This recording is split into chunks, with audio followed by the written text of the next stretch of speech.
Vidare tinokuchingamidzai zvekare kune chimwe chirongwa pano paZim Facebook Secrets and Confessions.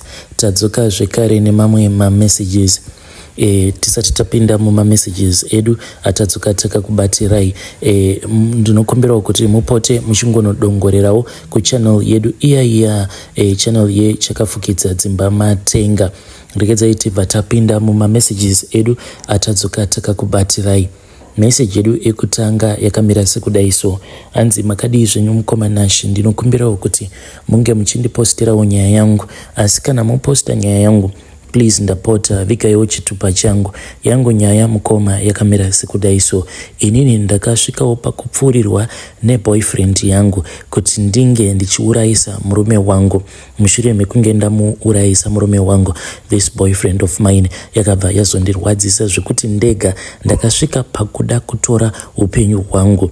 Asi vehukama vakabva vazoita kuti ndinge ndichizorealize kuti zvinhu zvandainge ndichida kuita zvainge zvisina kunaka.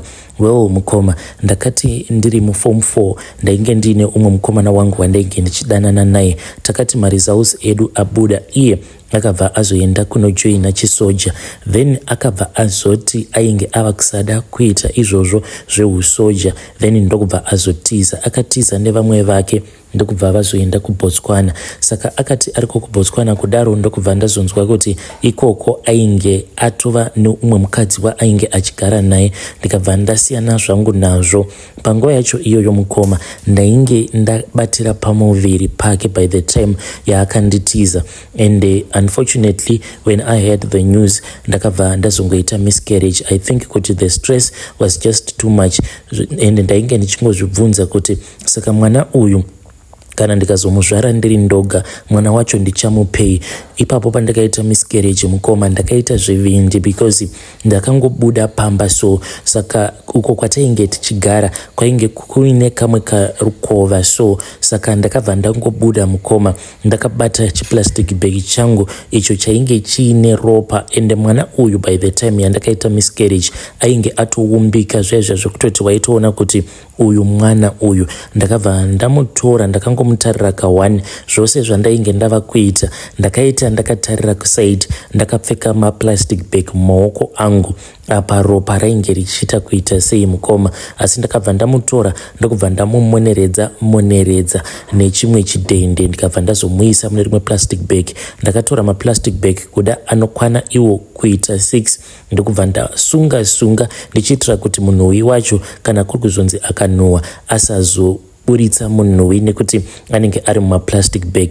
Ndakabva ndafamba ndichiita zvekunanaira ndokubva ndazosvika parukova paya. Ndakatsvaka panzvimbo pekuti painge paine tsanga dzakawandisisa. Ndakaita zvekupinda mutsanga imomo mukoma ndokubva ndazosiya mwana wangu uyo wandainge ndarasikirwa naye mushure mekunge ndaita miscarriage. Ndokubva ndangomusiya imomo ndikabva ndazodzoka kumba ndakazorikavha zvangu mukoma. Ndakati ndarikavha kudaro amai vangu ivo vakabva vati vainge vachida kuti ndinge ndichiita course yehotel and catering. Saka ndainge ndichienda pane imwe college. Ndichienda kucollege kudaro mukoma zvainge zvitori zvekutsanzidzira. Pane rimwe zuva rekuti amai kana mari yekuti ndinge ndichikwanisa kuwana mari yekombi vainge vasitomborina. Ndakangobuda mumba ndisingazivi kuti ndichakwanisa kuenda kutauni here kana kuti handikwanisi kuenda kutauni. Ndakangobuda mumba mukoma ndipo pandakabva ndazosangana neuyo akazova murume wangu. Ende tichinosangana iye akabva andimirira akabva andipika up along the way. Ndipo paakabva azongondibvunza mibvunzo yakasiyana siyana.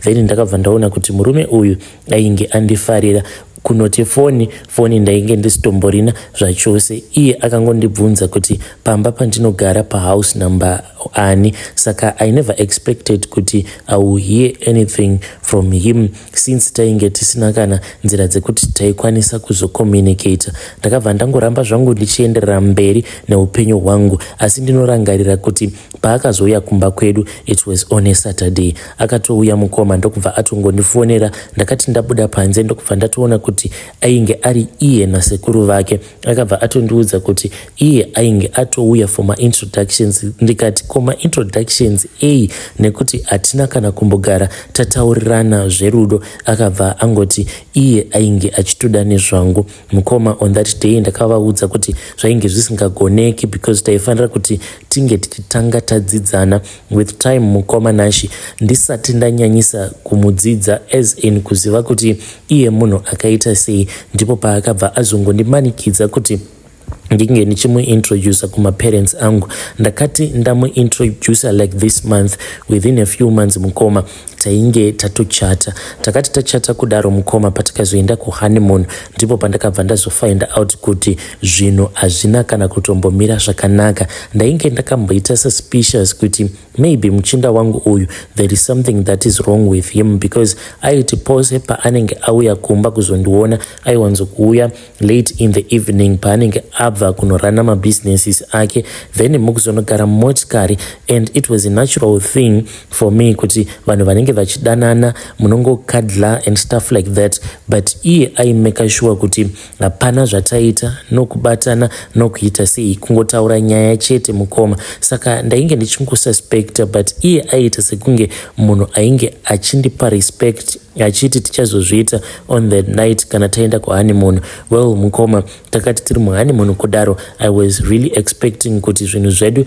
zvichafamba mune zvakanaka, and I was proud of him kuti ainge asarudza kundichengetedza until tazosvika kuhoneymoon kwedu. Takazoti tasvika kuhoneymoon kuya mukoma, wanikwe munhu ainge achingorova marun-arounds. Munhu aingoti kana ndikada kutamba naye munhu obva atomuka, obva atoenda kukasino kugambling, otonorara ikoko ariko kugambling kuya.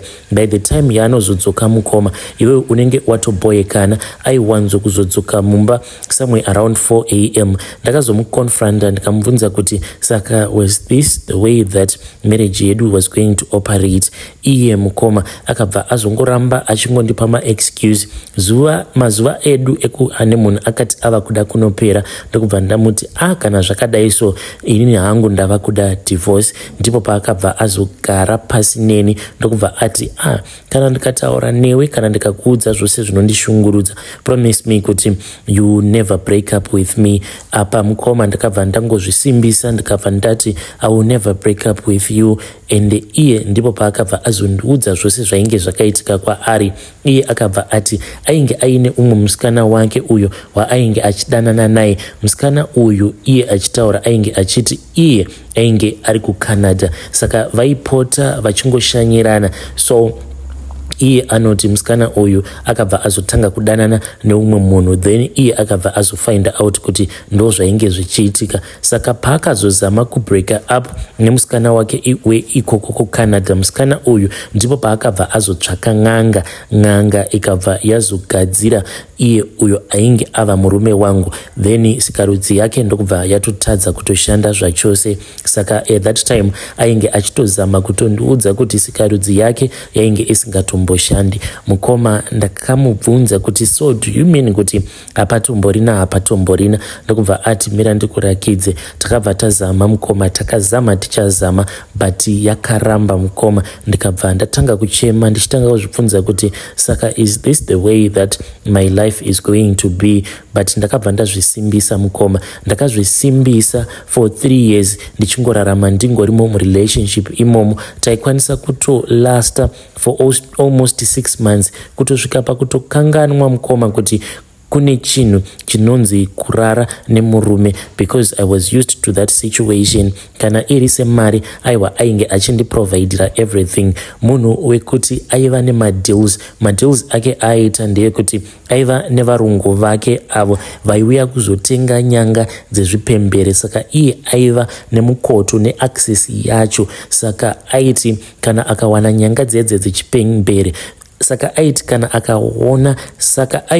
akawana nyanga dzezvipembere, then kune machaina zvekare nevamwe varungu vekuGermany vaiwanzokuuya vachitenga nyanga idzodzo dzezvipembere. Saka kana iri semari mukoma, mumba waikokwanisa kungokaruka waosangana neimwe mari inenge yakawandisisa, obva akudza kuti mari idzi dzine varidzi vadzo. Saka ndakabva ndangozviudza kuti I know kuti zvandakapindira mumarriage handisi kuzviwana, but at least I am having a good life. Ndainge ndichirarama upenyu hwekuti waitoona kutoti yeah, this is a good life.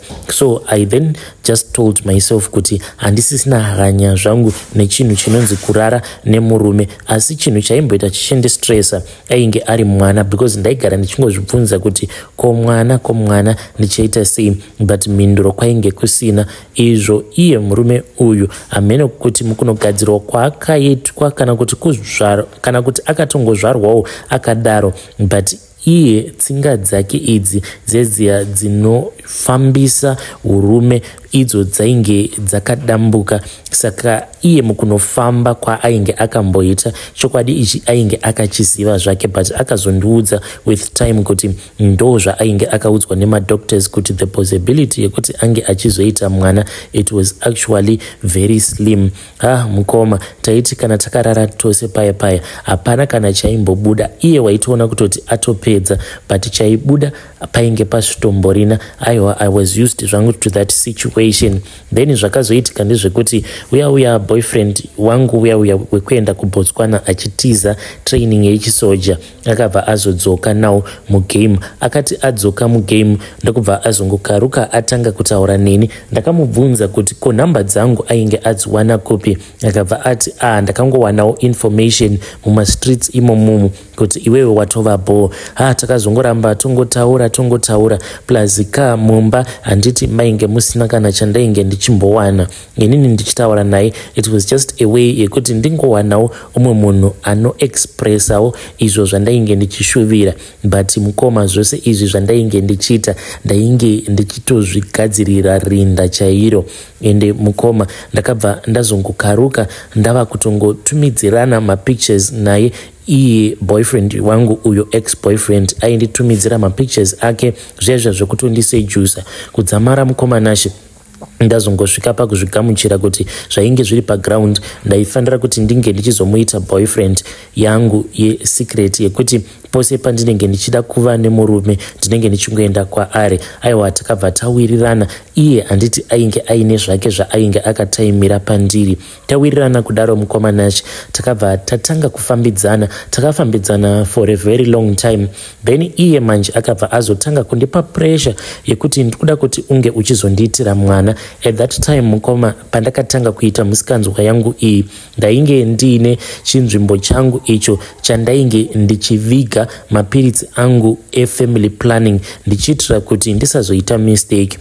Mukomana akabva aita sekunge ainge ava very suspicious. Akaramba achingondiquestiona apa ndainge ndanyura murudo. Kudzamara mukoma ndazongomuudza kuti ndainge ndava kutoriska apa, and he was supposed to promise me kuti if anything goes wrong aifanira kuti ange achizonditora. Akabva ati it is fine. Pasina kana nguva mukoma ndakabva ndabatira pamuviri. Ndakati ndichinobatira pamuviri, then iyewo murume wangu ainge aine heavy deal rake raainge ainaro. At that time mumba mainge muine nyanga dzezvipembere dzainge dzichitosvika kuma20. Dzose idzodzo dzainge dzakatowana mabhaya. It was only that vainge vasati vaziva kuti nyanga idzi dzezvipembere dzaifanira kuti dzinge dzichizoenda straight kuChina here kana kuti dzaimbotanga dzaenda through Mozambique dzozoenda zvadzo kuChina. Saka ndokusaka dzainge dzichiri mumba, which means kuti panyanga idzi painge pachazobuda imwe mari yainge ine mumvuri. Inini nekufarisa mukoma ndakabva ndazoudza boyfriend kuti mumba mainge muine nyanga dzezvipembere dzainge dzichiwetha mamillions nemamillions. Iye akabva azotanga kundinyengerera mukoma, and ainge ava kundikwezvera kwekuti inini naye taifanira kuti tinge tichizogadzirira mwana wedu future uyo wandainge ndakatakura mudumbu mangu.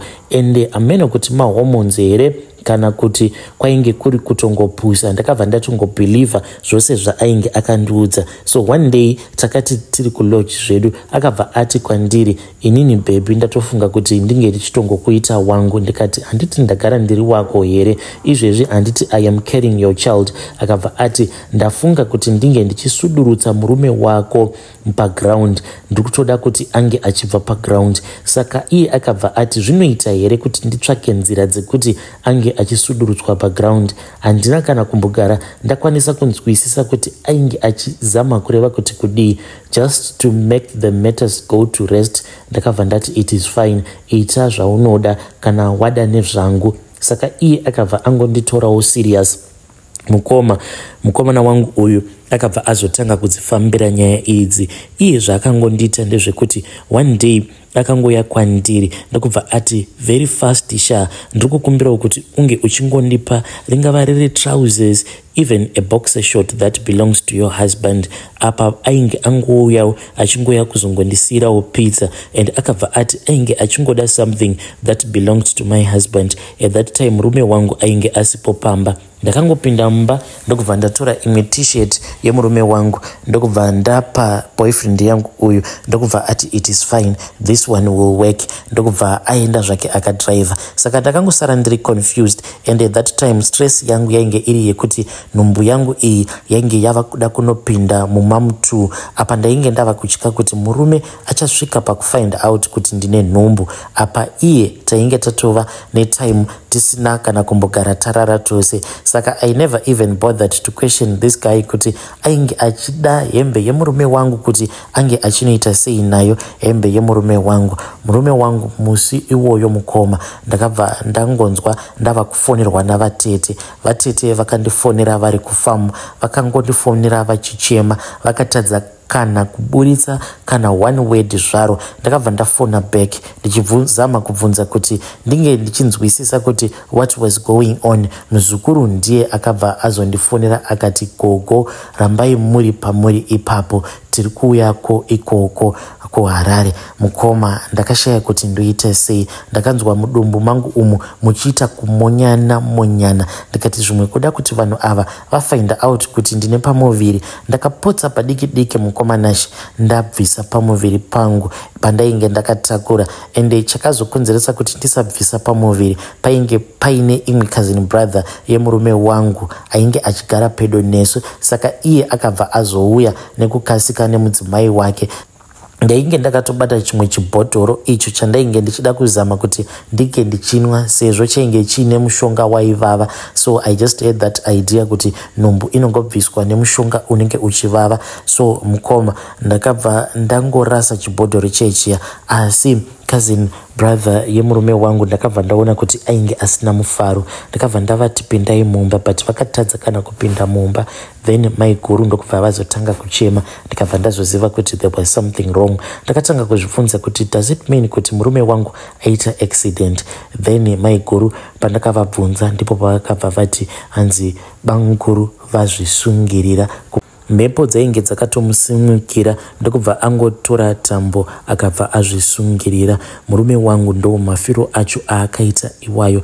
At that time mukoma uyu boyfriend, he was in communication with me. It seemed as if zvose zvainge zvichiitika ainge achitozviziva, ende zvaakazondiita mukoma akabva ati kwandiri, iwewe wakandiudza kuti uko kune nyanga dziriko, saka vanhu vasati vanyanya kuungana iwewe chiburisa at least 3 nyanga, then tobva tazodzitengesa, tobva tazogovana mari iyoyo. Mukomana wangu uyu ndakati ndamupa nyanga dziya kwakaenda tsuro ndiko kwakabva kwaenda imbwa. Haana kana kuzombogara aita get back to me. Ndaiti kana ndikazama kumubhipa aibva angodropa macalls angu. Apa nemimba yangu ndakabva ndaona kuti ndirambe ndakagara pamba pemurume zvainge zvisingaiti, because idzo hama dzemurume dzainge dzasuggesta kuti ndimbodzokera kufamu. Ndakamirira kuti vange vachizoona kuti zvofambiswa sei. Saka ndakabva ndaona kuti kunogara navatete zvainge zvisingaiti. Ndakatya kuti vaikwanisa kuzofind out kuti ndine pamuviri. Then ndaibva ndazoshaya kuti ndovaudza kuti kudii. Ndakabva ndazodzokera kumba ndokubva ndazoudza amai vangu chokwadi. I just missed the part iyo yekuti uyo ex-boyfriend yangu after apinda zvekare muupenyu hwangu akabva azotanga kufambira nyaya dzekuti murume wangu ange achizofa. After ndamuudza kuti mumba mainge muine nyanga dzezvipembere. Mukoma ndadzokera kumba, I had that belief kuti munhu aangambondirasise, kuti munhu angandirasisa pafirstborn yake, asi varume ava muchivaona vakaoma, because ndakazotongoita zvekuzotongonzwa nemakuhwa ndichiudzwa kuti ainge akanotenga imwe band friends yake. Ndakazama mukoma kumufonera, munhu akabva ati uri kudei. Akasarudza zvake kukanganwa inini nemwana wake firstborn yake, ndokubva aenda akabva azonochata umwe musikana zvake. Right now vachiri vakagara vose, but it pains me a lot mukoma. And zvinhu izvi zvakabva zvazokonzeresa zvirwere zvakawandisisa mumwoyo mangu, because now ndatova nechirwere chekuti mwoyo wangu uyu unotomboita nguva yekuti unenge uchirwadza zvezvo zvekuti ndinonzwa kunge mwoyo wangu unenge wakabatwa, and sometimes ndinokwanisa kutotanga kutopera simba zvinhu izvi pazvinoitika. But anyway mukoma, iyi ndiyo nyaya yangu. Ndakabvuma kupfuririka simply because I had believed in my old love, ndikabva ndaignore the man who was at least trying to provide a better life for me. But urema hwake mukoma hwaainge ainawo ndiwo wakakonzeresawo kuti ndinge ndichizotsvaka zvimwe zvinhu zvisina maturo. I don't know what I should have done. Ndaifanira kuramba here ndakangoshingirira, even though inini nemurume tainge tisingakwanisi kuita bonde. And it just pains me, it confuses me a lot kuti why Mwari vakanditendedza kuti ndinge ndichipinda murelationship yainge iri too complicated like that. Hey, vedare ndo message iyo yandakatumidzirwa ichibva kuna vanzvadzi vedu.